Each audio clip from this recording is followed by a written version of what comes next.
Hello, it's your friend Phil here. COVID-19 reports, social and economic impacts. Since this crazy pandemic started, I've been extremely interested in data that comes from reliable sources. And one of such reliable sources is, of course, the government. Now, don't say, no, this is real data. You see, this data is from the Household Pulse Survey. It's a 20-minute online survey studying how the coronavirus pandemic is impacting households across the country from a social and economic perspective.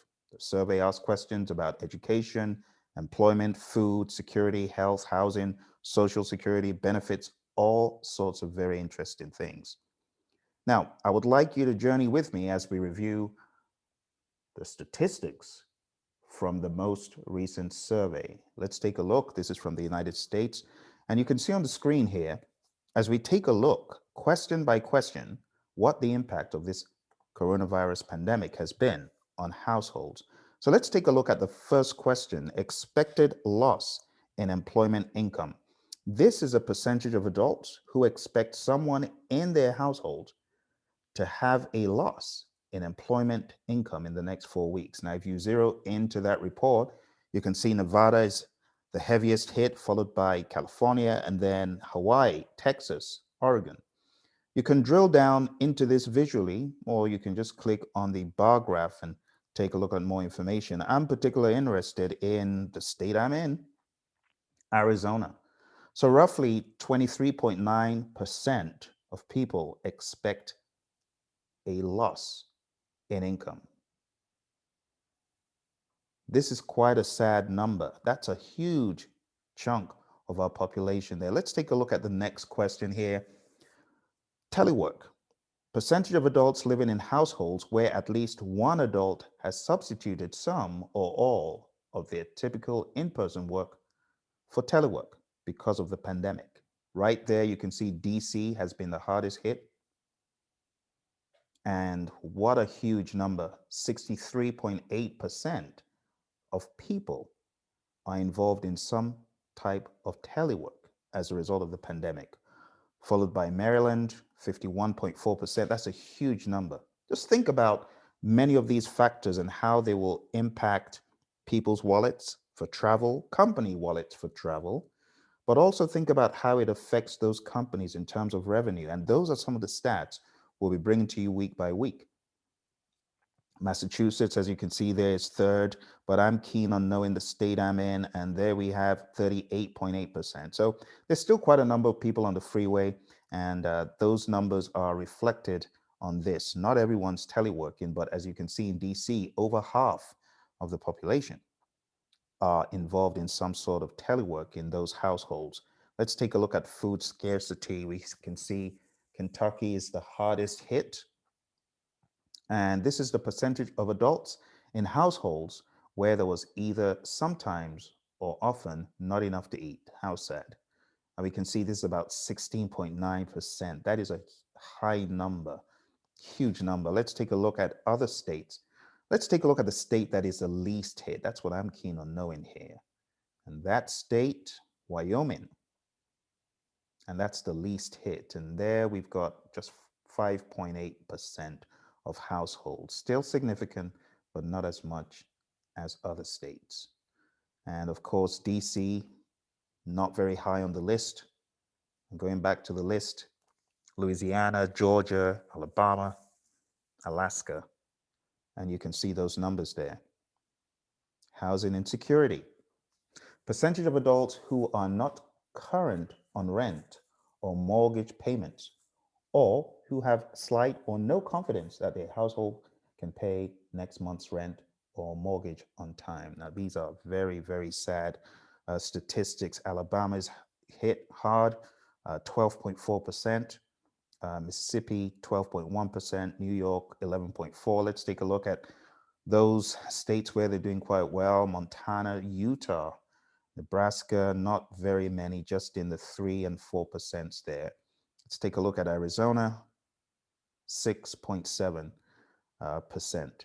And I encourage you to take a look at this survey. I'll put a link below. Check out your state, see how things are where you live. These are very good numbers for you to understand how the pandemic is affecting us. Likelihood of eviction or foreclosure. Percentage of adults living in households not current on rental mortgage where eviction or foreclosure in the next 2 months is either very likely or somewhat likely. My goodness, look at those numbers there. And we can see 48.6, my goodness, in Georgia. Ohio, 46.5. These are very, very startling numbers. Let's go down right to the bottom. Vermont is least hits, 7.7, 10.8 in South Dakota, 11.2 in Minnesota. Let's take a look at Arizona there, 28.4. That is quite a large number. But right at the top is Georgia. Difficulty paying for usual household expenses. Percentage of adults living in households where it has been somewhat or very difficult to pay for usual household expenses during the coronavirus pandemic. Louisiana is hardest hit. Down south there, Texas, Nevada, my goodness, even California, you can see how bad that's been hit, followed by Oklahoma. And I'm talking about states here like this one, where, of course, the standard of living is pretty high. Let's take a look at the least hit here. And we have, wow, 24.3%. You can see it's hidden households so bad that the least hit, Minnesota, is 24.3%. And again, I'm going to put a link down below. Go check out your state, see how it's affecting your state and where you live. Change in post-secondary education. Percentage of adults in households where at least one adult was planning on taking post-secondary classes this fall, but for whom those plans have either been canceled or changed in some significant way. Oh my goodness. North Dakota, the highest, 89.6%. Think about that.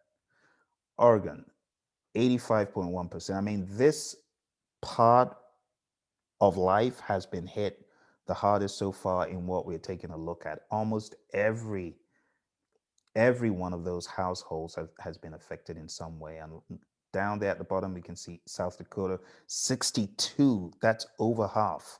So, however you're looking at it, where one person was planning on taking some post secondary classes, they've pretty much scrapped the idea. And those are large numbers. They will have an impact downstream on the economy as we go forward, except we get back on the bandwagon. And to be quite honest, it's been very hard. Education has been very, very hard. And it's been hit from all sorts of angles, from the planning angle and also from the practical angle. Here we have percentage of adults who have received a COVID-19 vaccine. In Alaska, we've got 23% of the populace there. And let's take a look at the laggards who are just lagging behind. Alabama, 8.6%, Pennsylvania, 10.5%. And I'm keen on knowing where I am. Take a look at that link and check yours out. That's 13.4 for Arizona. All right, last question here is likelihood of receiving a COVID-19 vaccine. Percentage of adults who have not received a COVID-19 vaccine, but definitely will once available. DC leads the streak there, 68.4%. Massachusetts follows. Washington, we see a lot of the East Coasters there. Let's see the laggards.